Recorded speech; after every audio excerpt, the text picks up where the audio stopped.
একজন শিল্পীকে যদি অ্যারেস্ট করা হয় তার পারফরমেন্সের জন্য, তার র্যাপ একটি গানের জন্য যদি করা হয়, সেটা আসলে শুধু বাক স্বাধীনতাকে হরণ করা নয়, শিল্পীদের অধিকারও হরণ করা।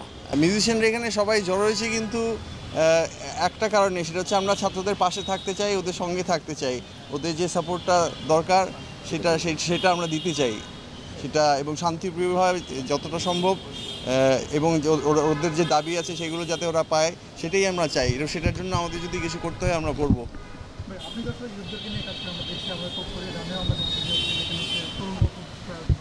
সেখানে অনেক ছাত্র যারা গ্রেপ্তার হচ্ছে, এখনো তারা জেলে আছেন এবং প্রতিনিয়ত গ্রেপ্তারের সংখ্যাটা বেড়ে যাচ্ছে। এই বিষয়টা এইটা আমি যেমন আমাদের একজন কলিগ যে র্যাপার হান্নান বলে, ওকে ধরে নেওয়া হয়েছে, আমার মনে হয় যে এটা খুবই অন্যায়। এটা ওকে আমরা নিঃশর্তভাবে মুক্তি চাই ওর।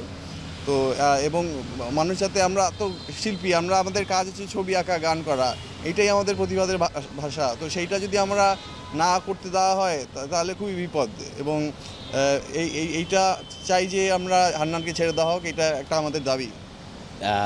সঙ্গীত অঙ্গনের আমরা যারা কাজ করি তারা প্রথম থেকে বরাবরই অন্যায়, দুর্নীতি এবং দুঃশাসন বা নিপীড়ন এসবের বিরুদ্ধে আমরা অবস্থান নিয়েছিলাম। সবসময় এটা ছিল এবং এটা সবসময় থাকবে। সুতরাং আমি মনে করি যে একজন শিল্পীকে যদি অ্যারেস্ট করা হয় তার পারফরমেন্সের জন্য, তার র্যাপ একটি গানের জন্য যদি করা হয়, সেটা আসলে শুধু বাক স্বাধীনতাকে হরণ করা নয়, শিল্পীদের অধিকারও হরণ করা। শিল্পীরা তো সবসময় মানুষের অবস্থা এবং সামাজিক অবস্থাকে তুলে ধরবে তাদের গানের, যেটা অর্ণব বলল, ছবি আঁকা, গানের মাধ্যমে প্রকাশ করাটাই হচ্ছে শিল্পীদের কাজ। এখানে সেটাকে কখনো আমলে নিয়ে সেটাকে অপরাধ হিসাবে দেখা বা সেটার জন্য শাস্তির ব্যবস্থা করা, এটা অত্যন্ত অনাকাঙ্ক্ষিত।